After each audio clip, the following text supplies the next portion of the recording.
on s'est connus il y a très longtemps à Perpignan, à Radio Zigomar, et entre-temps, tu as créé la radio des Français de Barcelone. Et là, ce soir, on est à l'ancien Ritz de Barcelone, au Palace, en terrasse, où tu donnes les 7 ans de la radio Equinox, donc la radio des Français de Barcelone.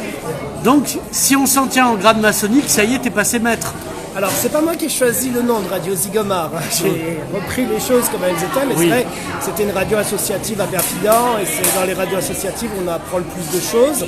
Et c'était il y a très longtemps, c'était il y a 15 ans, je crois. Ah oui. Et ça permettait d'enregistrer à l'époque des cassettes audio pour les envoyer à Énergie, Skyrock, Fun Radio, etc. Jusqu'à ce que j'ai trouvé une place à Énergie. Je travaillais un petit peu à Énergie, effectivement, après. On a voulu, avec Aurélie Chameroy, monter une radio ici à Barcelone, puisqu'il y a 50 000 Français qui vivent ici, plus 25% de Catalans qui parlent la langue. Et c'est vrai que c'est intéressant de faire son propre média en français. Donc, il n'y a pas que les Français qui écoutent, les Catalans aussi, il y a une espèce d'interaction. Ouais, cette soirée, comme tu disais, ici, on a fêté les 7 ans à l'Hôtel Palace, et il y avait tout.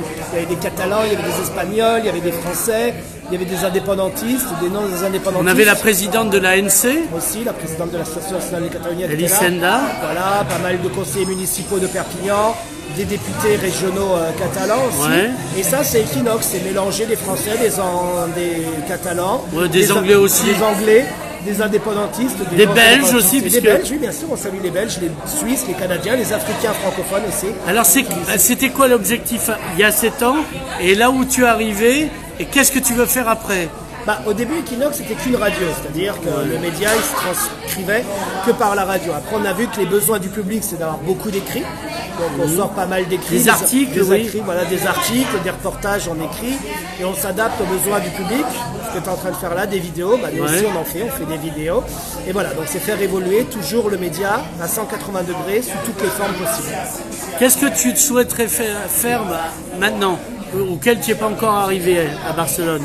On a fait pas mal de trucs. Moi, j'ai toujours rêvé de faire une soirée là qui mélangeait un petit peu les gens. On l'a fait. Ouais. Il y a 2 ans, pour les 5 ans d'Equinox, on a fait une libre antenne en public. C'était mon rêve, on l'a fait aussi. C'est de stabiliser les choses en fait. Continuer à pouvoir embaucher plus de journalistes, donner du travail aux gens, continuer à faire grimper la structure. Tu n'as qu'un personnel féminin? Non, c'est pas vrai. À part toi, il y a d'autres garçons? Il y a Olivier Goldstein, qui est un garçon apparemment. Que j'ai interviewé. Que tu as interviewé. Et voilà, il n'y a pas que des filles. Alors c'est vrai qu'il y a beaucoup de filles dans le journalisme, il y a beaucoup de filles qui postulent, et tant mieux, c'est bien pour l'égalité qu'il y ait autant de filles comme ça. Alors là, ça dépasse la parité. Hein. Ça dépasse la parité, comme le gouvernement espagnol d'ailleurs, qui a plus de ministres femmes que d'hommes. 11. Et non, mais c'est bien, c'est cool, voilà, qu'il y ait des femmes qui arrivent à un niveau que les hommes occupaient jusque-là, c'est plutôt une bonne chose.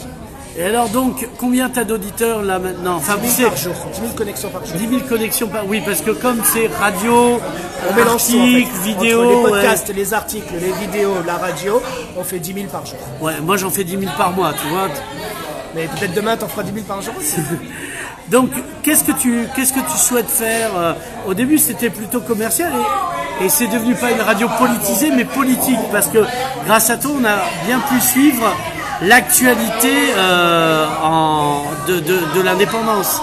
Ouais, c'est ce qui intéresse aussi les gens. Je veux dire, tu as traversé une crise historique et comme le système espagnol et catalan est extrêmement différent du système français, c'est pas le même mode électoral, c'est pas les mêmes enjeux, c'est pas les mêmes mentalités. Effectivement, on essaye de décrypter avec le point de vue français en transposant le plus possible les choses pour que les gens les comprennent d'une manière pédagogique, parce que c'est vrai que c'est pas facile à comprendre.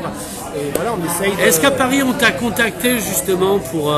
Alors moi non, parce que je gère qu'Equinox, mais Aurélie, qui est la cofondatrice d'Equinox, travaille avec pas mal de médias, elle travaille avec Ouest France, avec BFM, avec M6, avec TV5 Monde, avec RTL.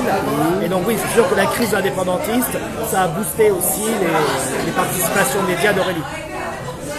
Nicolas Salvado, merci. Merci à et toi, on se voit pour les 9 ans maintenant. Et les 8 ans, et tu seras bienvenu. Avec plaisir, au revoir. Ciao.